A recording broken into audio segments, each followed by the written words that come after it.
ಹೊಳೆನರಸೀಪುರ ತಾಲೂಕಿನ ತಟ್ಟೆಕೆರೆ ಬಾರೆಯಲ್ಲಿರುವ ಆದರ್ಶ ವಿದ್ಯಾಲಯದ ವಿದ್ಯಾರ್ಥಿಗಳು 17 ವರ್ಷ ವಯೋಮಿತಿ ಒಳಗಿನ ವಿಭಾಗದಲ್ಲಿ 10 ವಿದ್ಯಾರ್ಥಿಗಳು ಮತ್ತು 14 ವರ್ಷ ವಯೋಮಿತಿ ಒಳಗಿನ 5 ವಿದ್ಯಾರ್ಥಿಗಳು ಹಾಸನ ಒಳಾಂಗಣ ಕ್ರೀಡಾಂಗಣದಲ್ಲಿ ಜರುಗಿದ ಜಿಲ್ಲಾ ಮಟ್ಟದ ಟೇಬಲ್ ಟೆನ್ನಿಸ್ ಹಾಗೂ ಶಟಲ್ ಬ್ಯಾಡ್ಮಿಂಟನ್ ಪಂದ್ಯಾವಳಿಯಲ್ಲಿ ಜಯಗಳಿಸಿ ರಾಜ್ಯ ಮಟ್ಟಕ್ಕೆ ಆಯ್ಕೆಯಾಗಿದ್ದಾರೆ.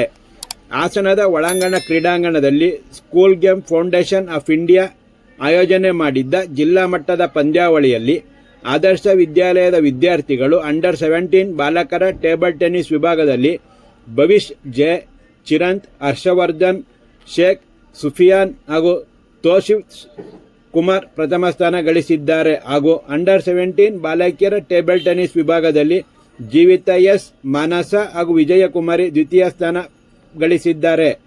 ಅಂಡರ್-17 ಬಾಲಕಿಯರ ಶಟಲ್ ಬ್ಯಾಡ್ಮಿಂಟನ್ ವಿಭಾಗದಲ್ಲಿ ವಿಜಯದರ್ಶಿನಿ ಹಾಗೂ ಭಾವನಾ ಕೆ ದ್ವಿತೀಯ ಸ್ಥಾನ ಗಳಿಸಿದ್ದಾರೆ.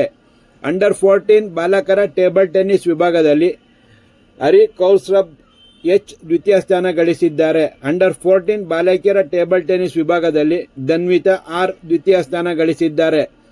ಅಂಡರ್-14 ಬಾಲಕಿಯರ ಶಟಲ್ ಬ್ಯಾಡ್ಮಿಂಟನ್ ವಿಭಾಗದಲ್ಲಿ ಲಿಪಿಕಾ ಬಿಎಲ್, ದೃಷ್ಟಿ ಹಾಗೂ ಲಹರಿ ಎಸ್ ಪ್ರಥಮ ಸ್ಥಾನ ಗಳಿಸಿದ್ದಾರೆ. ಮುಖ್ಯ ಶಿಕ್ಷಕ ಮೋಹನ್ ಕುಮಾರ್, ಎಸ್ಡಿಎಂಸಿ ಅಧ್ಯಕ್ಷ ಹಾಗೂ ಸದಸ್ಯರು, ಪೋಷಕರು ರಾಜ್ಯ ಮಟ್ಟಕ್ಕೆ ಆಯ್ಕೆಯಾದ ವಿದ್ಯಾರ್ಥಿಗಳನ್ನು ಅಭಿನಂದಿಸಿ ತರಬೇತಿಗೊಳಿಸಿದ ದೈಹಿಕ ಶಿಕ್ಷಕರಾದ ಪ್ರಭುರಾಜ್ ಪಿ ಹಾಗೂ ಪುನೀತ್ ಅವರ ಕಾರ್ಯವನ್ನು ಶ್ಲಾಘಿಸಿದ್ದಾರೆ.